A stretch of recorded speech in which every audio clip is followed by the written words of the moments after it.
My name is Laura Mitchell. I'm 38, a freelance interior designer living in a loft apartment in Denver, Colorado.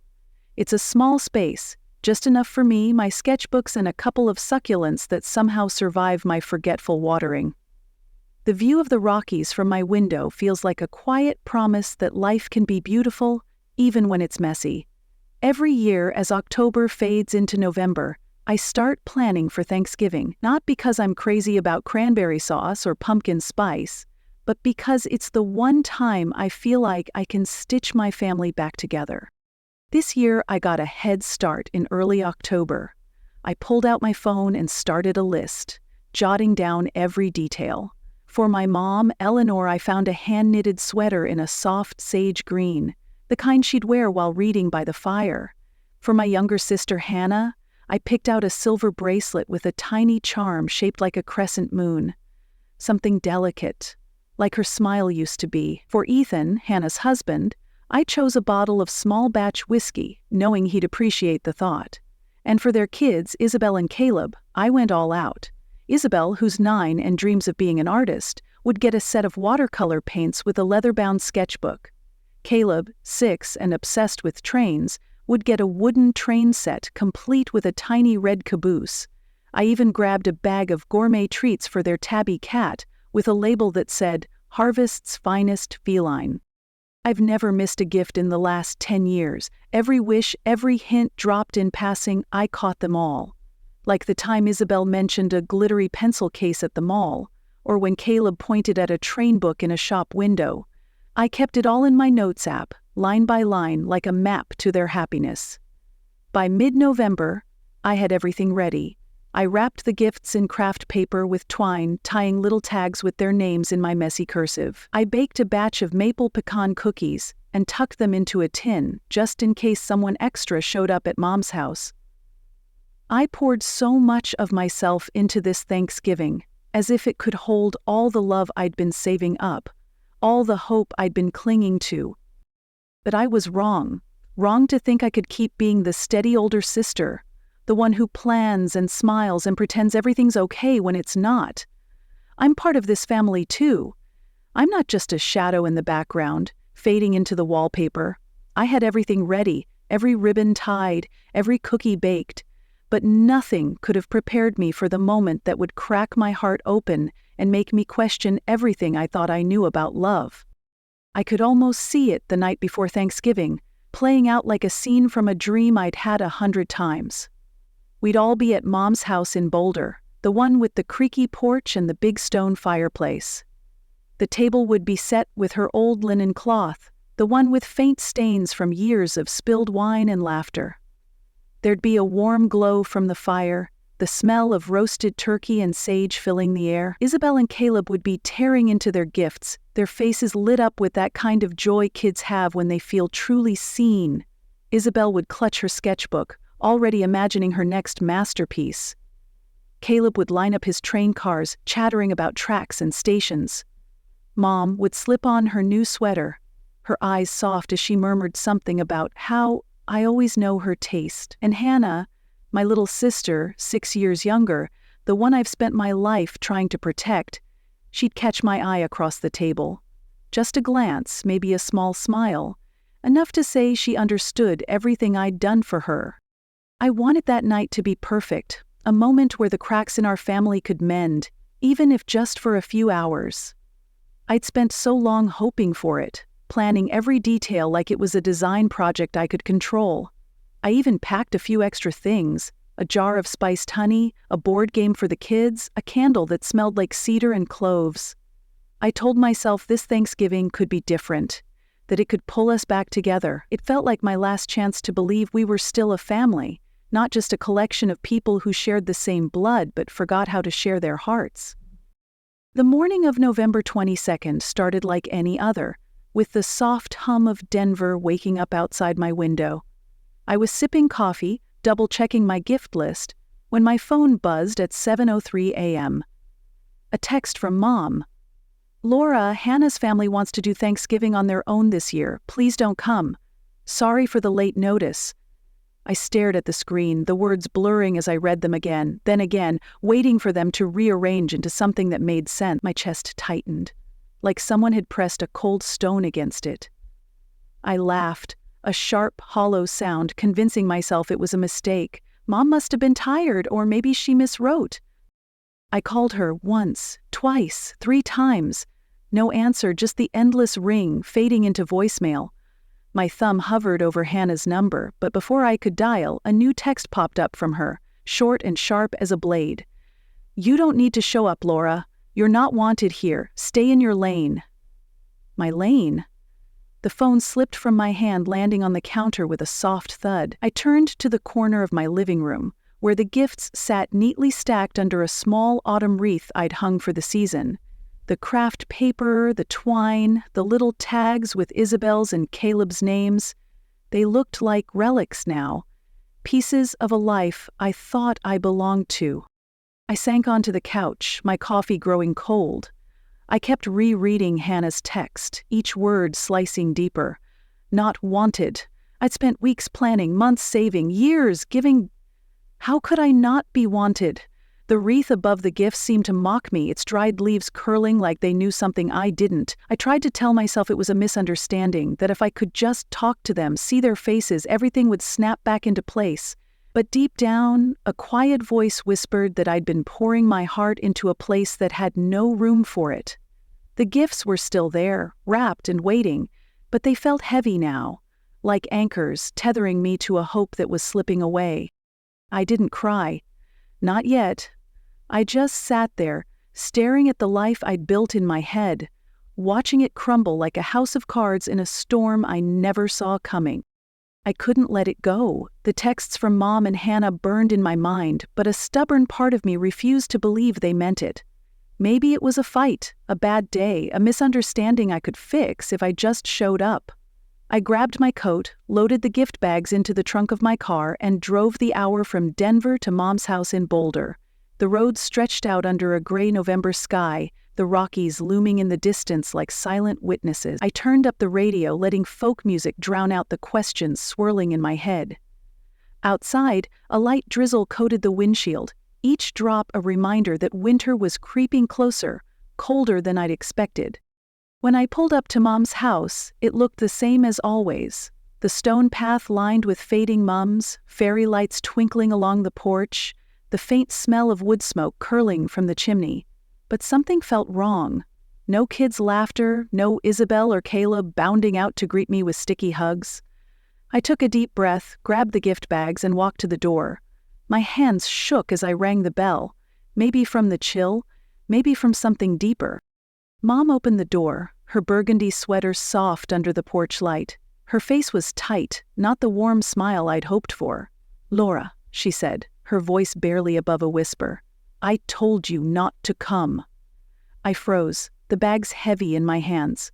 "Mom, I brought everything, the kids' gifts, your sweater. I just want to be here like always." Before she could answer, Hannah's voice cut through from behind her, sharp and cold. "Just say it, Mom. She's not welcome. We don't need failures hanging around."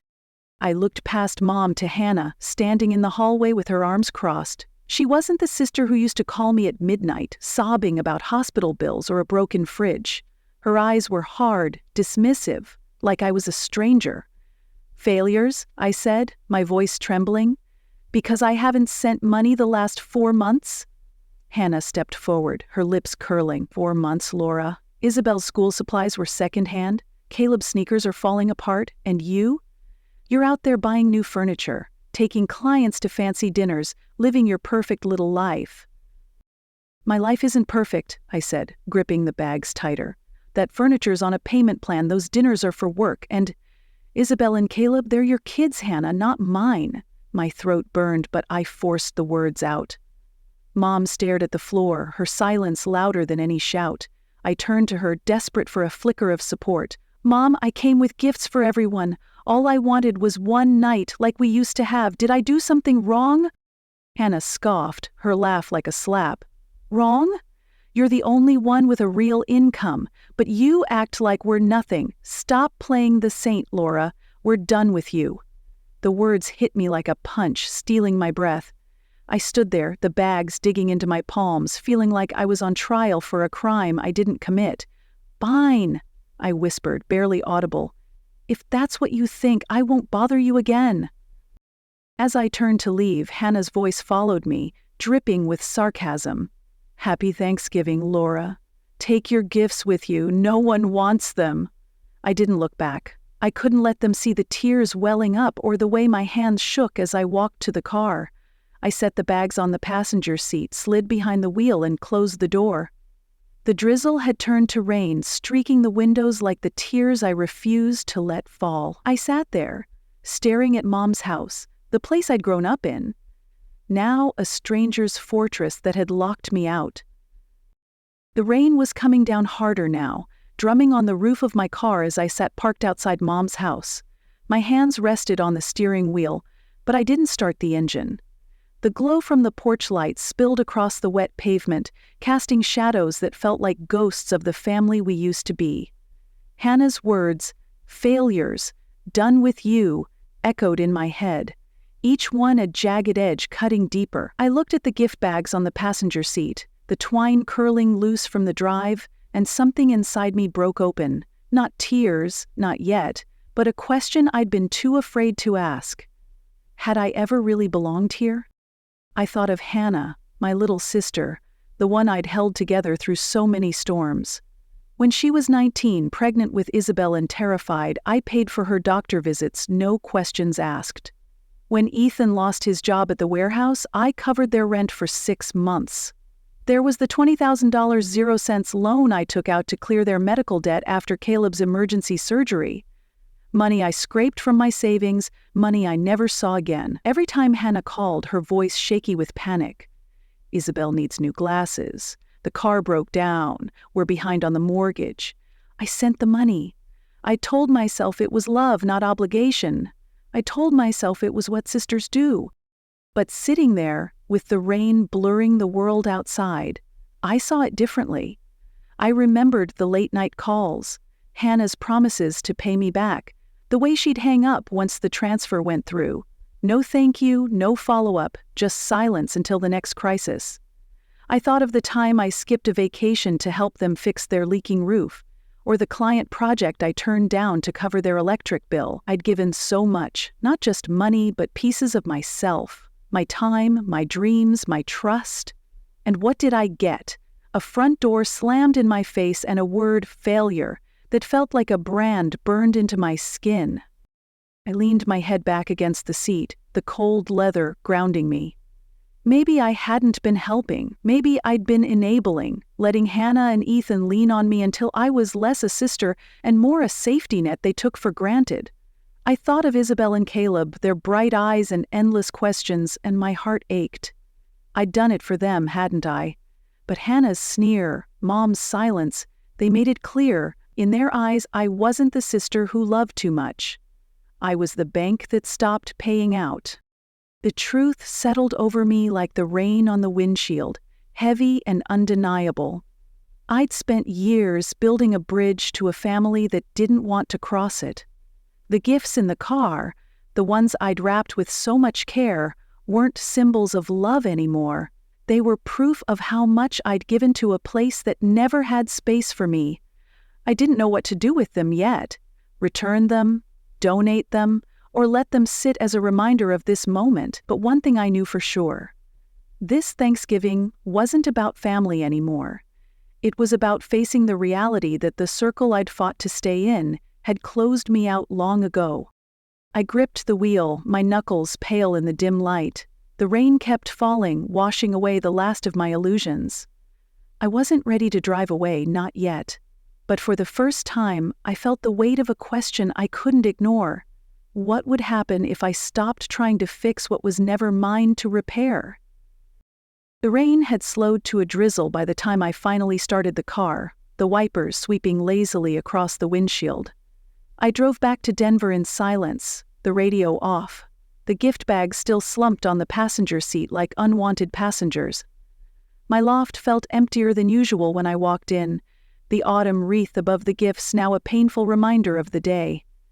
I dropped my keys on the counter, and just as I sank onto the couch, My phone buzzed. A text from Ethan, Hannah's husband. "Laura, I'm so sorry. I didn't agree with what Hannah did. I should have spoken up, but I didn't have the guts." I stared at the message, surprised. Ethan was always the quiet one, the guy who'd nod politely at family dinners and thank me softly for the little things, like the time I gave him a leather wallet for his birthday. He wasn't close to me, but he'd never been cruel. I didn't reply right away. Instead, I opened my laptop, pulled up my budgeting app, a habit I'd kept since my first freelance gig, and started scrolling through the numbers, every expense, every transfer, meticulously logged. Isabel's school fees, $4,000, 0 cents. Hannah's car repair, $2, 50 cents. Medical debt loan, $20, 0 cents. On and on it went, a digital diary of my generosity. By the time I reached the bottom, the total hit me like a punch. Over $50, 0 cents sent to Hannah's family in the last 8 years. I leaned back, the screen's glow harsh against the dim room. $50,000. I'd never asked for a cent back, never expected a thank you, because I thought that's what family did. Show up, no strings attached. But Hannah's words, Mom's silence, they'd rewrote the story. They'd gotten so used to me carrying the load that when I stopped, I became the villain, a failure. The word stung, but it also clarified something I'd been too afraid to see. Love can't be a one-way street, and I'd been driving alone for years. I picked up my phone, rereading Ethan's text. My fingers hovered over the keyboard, and after a moment I typed, "Thanks for saying something, Ethan, but things are going to change. I'm done being the bank."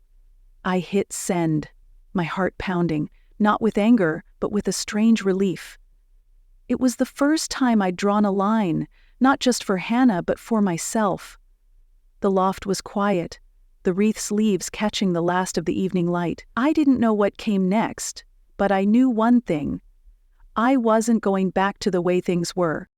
Thanksgiving morning came and my loft was silent. No clatter of pans, no kids' laughter, no smell of sage or cinnamon drifting through the air. Just me, a cup of black coffee cooling on the counter, and the gift bags still sitting untouched under that damned autumn wreath. I stood by the window watching Denver wake up under a pale November sky. The city moved on, cars humming, neighbors hauling grocery bags for their own feasts, but I felt stuck, like a guest who'd shown up to a party that didn't exist. I'd always imagined Thanksgiving as a tether, something to pull my family close. But now, it was just a mirror, showing me how alone I'd let myself become. I didn't cry, though. I couldn't.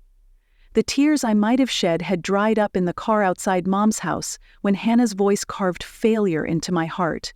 Instead, I moved. I grabbed a clay pot from the shelf, one I'd bought years ago but never used, and planted a small fern I'd been neglecting. My hands worked the soil, steady and sure, like I was putting down roots for myself for the first time.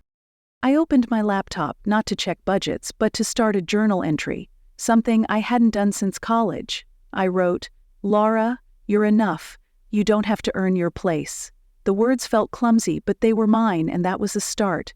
I pulled out a recipe for apple tart, one I'd saved but never tried because I was always too busy baking for others. The kitchen filled with the scent of caramelized sugar and spice, and for a moment, I wasn't cooking to please anyone. I was cooking for me. The day stretched on, quiet but not empty. I rearranged my sketchbooks, dusted the shelves, played an old jazz record I'd forgotten I owned. Each small act felt like reclaiming a piece of myself I'd given away, piece by piece, dollar by dollar, year by year. I thought about Mom's knitted blankets, the ones she'd send every Thanksgiving, always with a note in her loopy handwriting. This year, there was nothing. No call, no text, no blanket, just silence. And Hannah, the sister I'd carried through every crisis, hadn't reached out either. Neither had Ethan, after his apology. It hurt, but it also felt like a strange kind of freedom, like a fog lifting to reveal a path I hadn't seen before. That night I sat at my small dining table, the apple tart golden and warm in front of me. I lit a candle, not for anyone else, but because I wanted to. The flame flickered, casting soft shadows on the walls. I cut a slice, took a bite, and let the sweetness settle on my tongue. It wasn't the Thanksgiving I'd planned, with its crowded table and shared stories.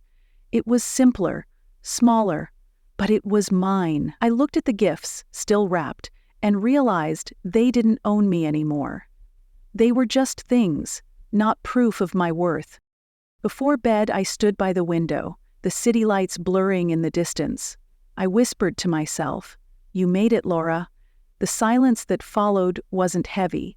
It was light, like a cool breeze after a long, stifling summer. For the first time in years, I wasn't waiting for someone else to tell me I belonged. I was starting to believe it myself. A few days after Thanksgiving, I woke up with a clarity I hadn't felt in years. The gift bags were still under the wreath, their craft paper catching the morning light, but they didn't feel like a weight anymore. They were just things. Paper, twine, objects I'd chosen with love, but didn't need to hold on to. I decided it was time to let them go. I packed them into a box. Isabel's watercolor set, Caleb's train, Mom's sweater, Ethan's whiskey, even the silver bracelet I'd picked for Hannah, its crescent moon charm glinting one last time. I drove to a local shelter, handed the box to a volunteer, and said, "Maybe these can make someone's day." She smiled, and I felt a knot in my chest loosen. If my family didn't want my love, someone else might. Back home, I took down the wreath, its dried leaves crumbling in my hands. It wasn't about erasing the past. It was about making space for something new. I signed up for a pottery class at a studio downtown, something I'd always wanted to try but never had time for, always too busy fixing Hannah's emergencies. The first session, I sat at the wheel, clay slipping through my fingers, and laughed when my bowl collapsed into a lumpy mess. It didn't matter. For once, I was doing something just for me, not to prove anything to anyone. I called an old friend Rachel, who I'd been meaning to reconnect with for years. We'd always said, "Let's grab coffee soon," but life, or my family's demands, got in the way. Over lattes, we talked for hours, laughing about college and dreaming about the future. It was like rediscovering a part of myself I'd buried under years of responsibility. I started sketching again, not for clients but for fun. Wild, colorful designs that spilled across the page without a deadline or a purpose. Each step felt like peeling back layers I'd let others wrap around me. I wasn't the sister who paid the bills or the daughter who planned the perfect holiday. I was Laura, the woman who loved the smell of wet clay, who hummed jazz while sketching, who could laugh with a friend and not check her phone for a crisis. Only, when I stopped being the one who fixed everything, did I start to see who I really was. The gifts were gone, the wreath was down, and I was still here, standing a little taller, breathing a little easier. It was a chilly evening in early December, and I was sorting through fabric swatches for a client's project when my phone rang, an unknown number with a Denver area code. I almost let it go to voicemail, but something nudged me to pick up. "Hello, this is Laura Mitchell," I said, setting down a piece of navy velvet. A calm, professional voice answered. "Mitchell, I'm James Thornton, an attorney. I represent a client with ties to your family regarding some financial matters. Do you have a moment?" My stomach dropped. An attorney? Financial matters? My mind raced. Had Hannah done something drastic? Was she trying to drag me into some legal mess? "What's this about?" I asked, keeping my voice steady. James was measured, polite. "I can't discuss details over the phone, but it's serious. Could you meet me at my office tomorrow?" I agreed, jotting down the address, though a knot of dread tightened in my chest. The next morning, I drove to James Thornton's office, a sleek brick building tucked in a quiet corner of downtown Denver. The air smelled of snow, and my boots crunched on the frosty sidewalk. Inside, James greeted me, a man in his mid-40s, sharply dressed, with the kind of calm that comes from handling hard truths daily. "Thank you for coming, Laura," he said, shaking my hand. He led me to a small office where a modern lamp cast soft light over a stack of papers on his desk. I sat down, my palms clammy. "You mentioned my family. What's going on?" James opened a manila folder and slid it toward me. Your brother-in-law, Ethan Brooks, hired me to review the financial support you've provided to his wife, Hannah, over the years. I blinked, caught off guard. Ethan? James nodded. He uncovered some troubling information and felt you deserved to know. I opened the folder, my hands unsteady. Inside were bank statements, screenshots of texts, and a detailed list of transfers I'd made. $5,000.00 for Isabel's school, $3.00 for a new furnace, $20.00 for medical debt. But there were other transactions I didn't recognize. $7.00 to an account labeled H Creative, followed by payments to a luxury boutique, a spa in Aspen, and a website for custom art prints. I looked up, my heart pounding. Hannah used my money for this? For, what, a fake art project? James's expression was grim. Ethan found a hidden account Hannah set up. She told him it was for a side business, an online gallery for local artists, but it was a front. The money, including yours, went to a friend of hers, a woman living in San Francisco, leading a lavish lifestyle. Hannah's been funding her for years, claiming it was for art investments. I felt the air leave my lungs. My money, scraped from late-night design gigs, had been funneled to some stranger's vacations and designer bags. There's more, James said, his voice softening. He handed me a printed email from Hannah to Mom, dated 5 years ago. In it, Hannah wrote, "Laura's the reason your interior shop never took off, Mom. She botched the budget, lost your investors, she owes us."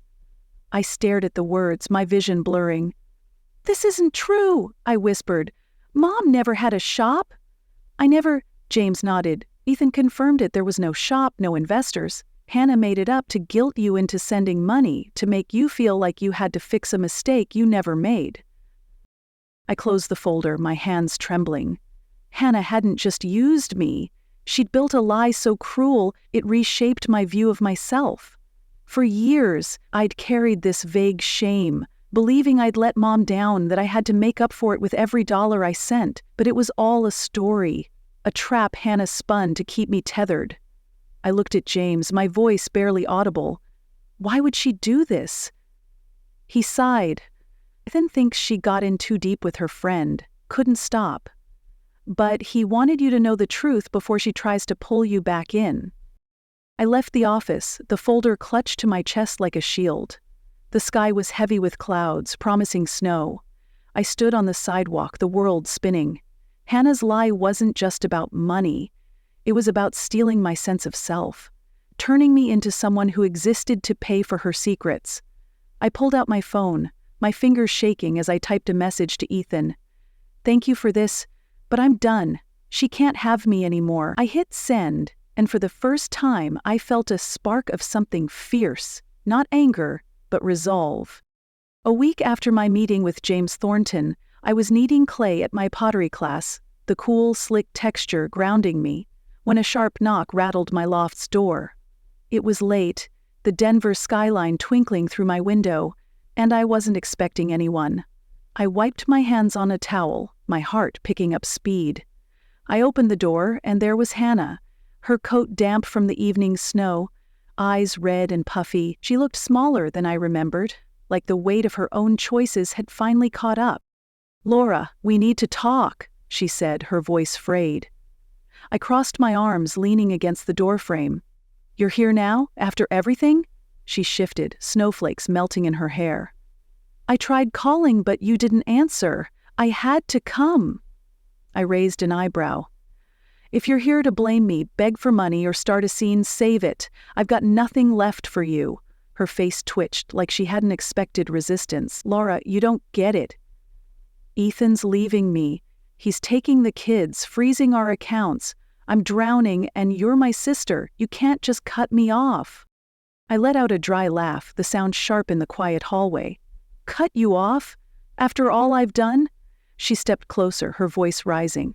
"You've always been the one with money, Laura, the big designer, the perfect sister. I need you now. The kids need you." I held her gaze, unflinching.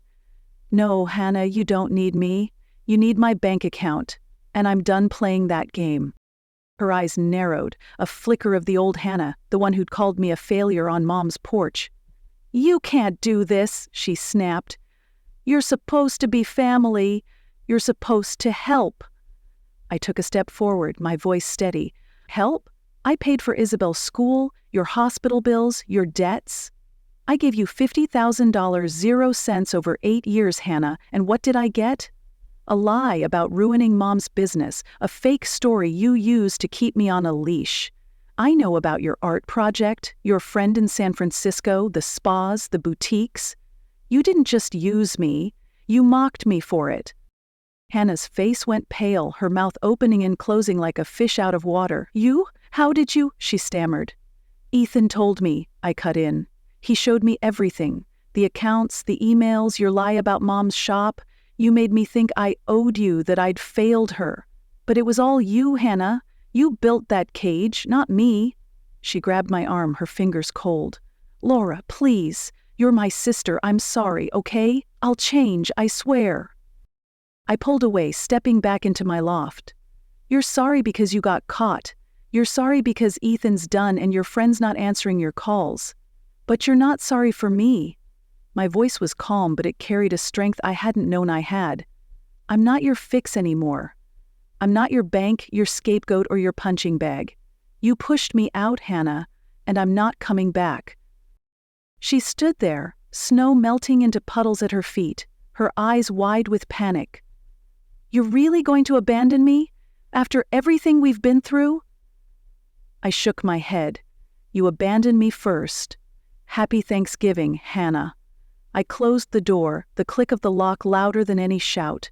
I leaned against it, my hands trembling, not from fear, but from the release of a weight I'd carried too long. For the first time, I'd said exactly what I felt, no sugarcoating, no apologies. The loft was quiet, the clay still waiting on my table. I walked back to it, picked up the lump, and started shaping it again, my fingers steady, my heart lighter than it had been in years.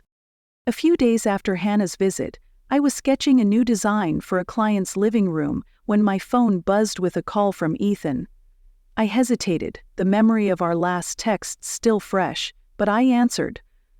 "Laura," he said, his voice heavy but steady. "I need to talk to you. I'm moving out with Isabel and Caleb. Hannah, she's not in a place to take care of them right now." I set my pencil down, the loft quiet except for the hum of the heater. "Where are you going?" I asked. He exhaled. "I found a small apartment in Fort Collins. The schools are good and it's a fresh start. But the deposit and first month's rent, it's more than I can swing alone. I hate asking, but..." I cut him off, not harshly, but firmly. "Send me the account details, Ethan. I'll help." There was a pause, then a quiet, "Thank you, Laura. I don't know how to repay you." I smiled, though he couldn't see it. "Just take care of the kids. That's enough." Within an hour, I'd transferred the money, not a fortune, but enough to give them a foothold. It felt different this time, not like the endless drain of Hannah's demands. This was a choice, a hand extended to someone who didn't expect it but needed it. The next day, Ethan sent a photo. Isabel and Caleb sat on a stack of moving boxes in their new apartment, Isabel clutching her old stuffed rabbit, Caleb grinning with a toy car in hand. The caption read, "Goodbye, old life. Hello, new home." I stared at the image, their small faces bright against the plain walls, and something warm settled in my chest. I saved the photo to a folder on my laptop labeled New Starts. For the first time, those words didn't feel like a hollow promise. That evening, my phone lit up with a voicemail from Hannah. Her voice was raw, furious. "You did this, didn't you, Laura? You turned Ethan against me, helped him steal my kids. You're not getting away with this." I listened to the first few seconds, then deleted it. Her words didn't have power over me anymore. They were just noise, like wind rattling a window that wouldn't break. I didn't owe her an explanation or a response or another piece of myself. A week later, Ethan called again. "We're settled," he said, a lightness in his voice I hadn't heard before.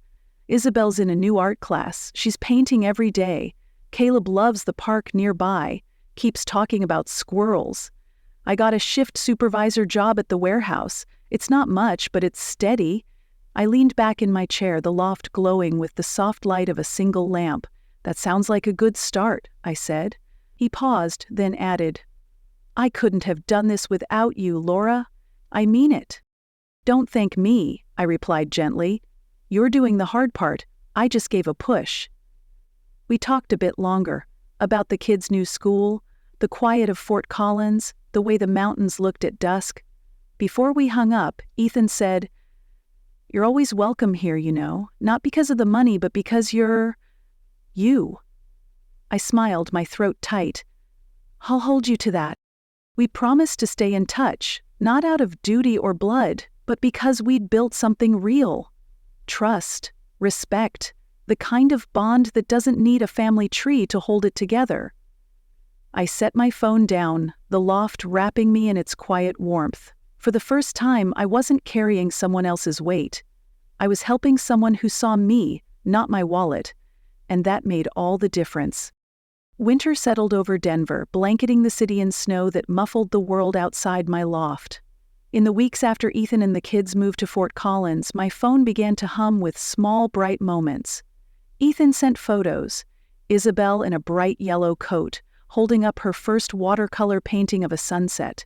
Caleb beaming at a school assembly, a paper medal pinned to his shirt for reading progress. Ethan, too, seemed lighter, texting about his new job or the chili he'd finally mastered for the kids' dinners. Every paycheck feels like mine, he wrote once, like I'm building something real. I read his words, and my heart eased, not because I needed his gratitude, but because I saw someone finding their way after years in the dark. Hannah faded into silence.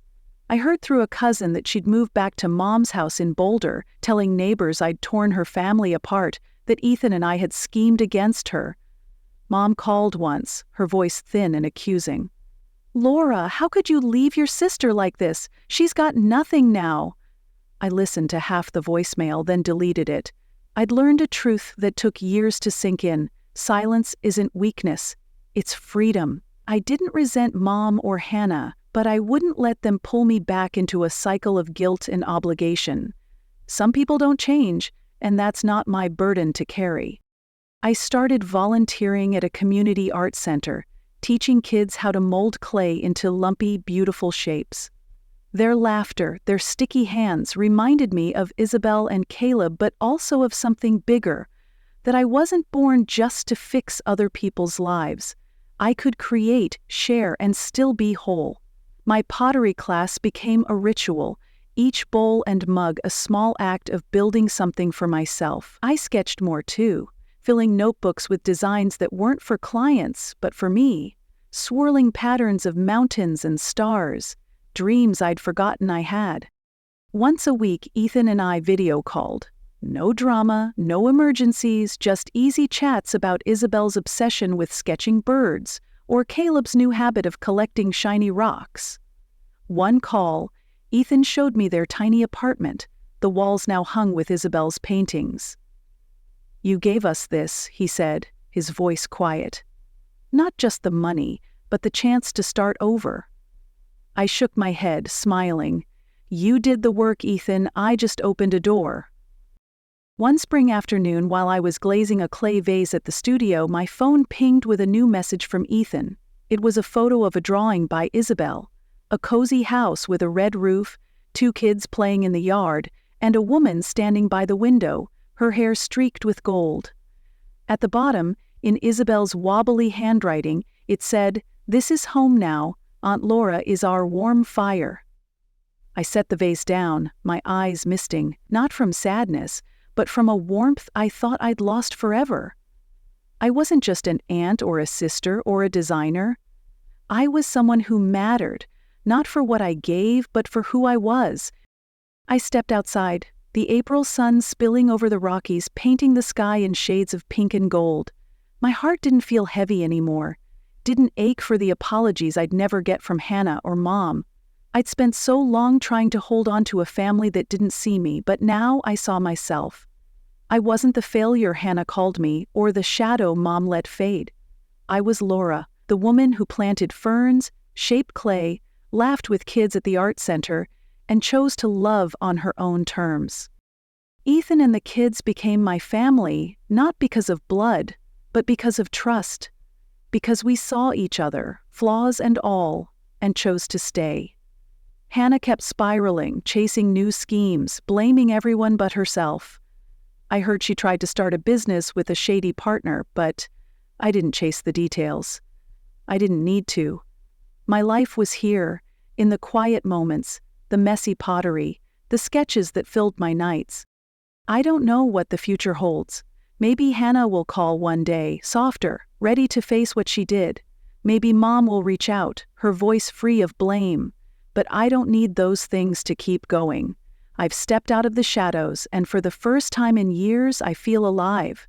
Sometimes, the bravest thing isn't holding on or giving more. It's knowing when to say enough and walking away to find the life you were always meant to live. So, what do you think about my choice? Would you have walked away or held on longer?